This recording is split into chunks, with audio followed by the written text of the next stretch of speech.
Hello friends, எல்லோரும் எப்படி இருக்கீங்க? சாப்பிட்டீங்களா? இன்றைக்கி ஒரு ஃபங்க்ஷன் போயிருந்தோம். ஃபங்க்ஷன் போயிருந்தாவே எனக்கு ஒரு அலர்ஜி. ஏற்கனவே வீடியோவில் சொல்லியிருக்கேன். இந்த சாரீ கட்டுற பிரச்சனை. காலையிலேயே எல்லா சாரியும் எடுத்து போட்டு வீடே ஒரு கோலாகலமாக இருந்துச்சு.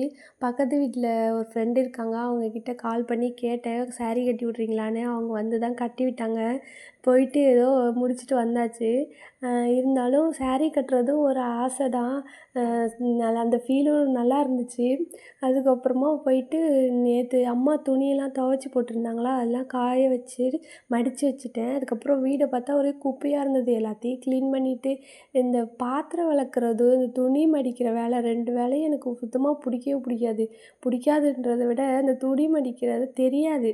அதுக்கப்புறம் படிச்சுட்டு இருந்தேன்னா அப்புறம் பார்க்குறேன், இன்றைக்கி தான் பார்க்குறேன், அந்த மருதாணி செடி அவ்வளோ காய்ச்சிருக்கு.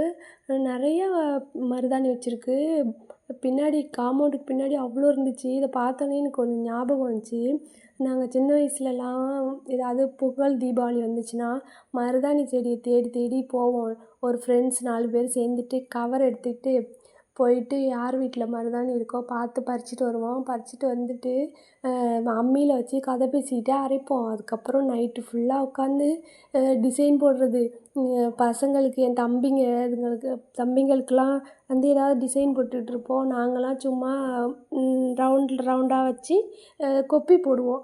அதெல்லாம் போட்டுட்டு அது எப்படா காயும்னு இப்படியே வச்சுட்டே இருப்போம். அதுக்கப்புறம் தூக்கமே வராது.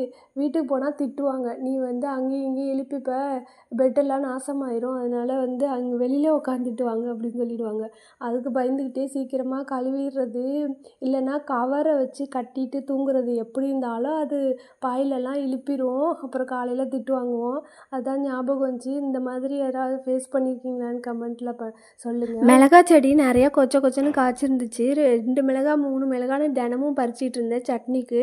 ஆனால் பார்த்தா இப்போ காஞ்சி போயிடுச்சு. ஏனே தெரில. அவசரத்தில் மிளகா பறிக்கும் போது செடியோடு பிடுங்கிட்டேனா என்னன்னே தெரில. பக்கத்துலேயே மணத்தக்காளியும் நிறையா காய்ச்சிருந்துச்சு. இதை வச்சு நான் சாம்பார் வைக்கலான்னு நினச்சிட்ருக்கேன்.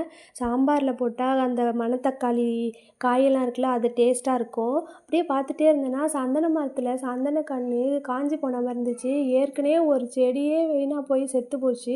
என்னான்னு போய் பார்த்தா தென்னை மரத்துலேருந்து மட்டை விழுந்து ஒரு கிளை மட்டும் கட்டாயிருந்துச்சு. அப்பாடான்னு அப்போ தான் நிம்மதியாக இருந்துச்சு.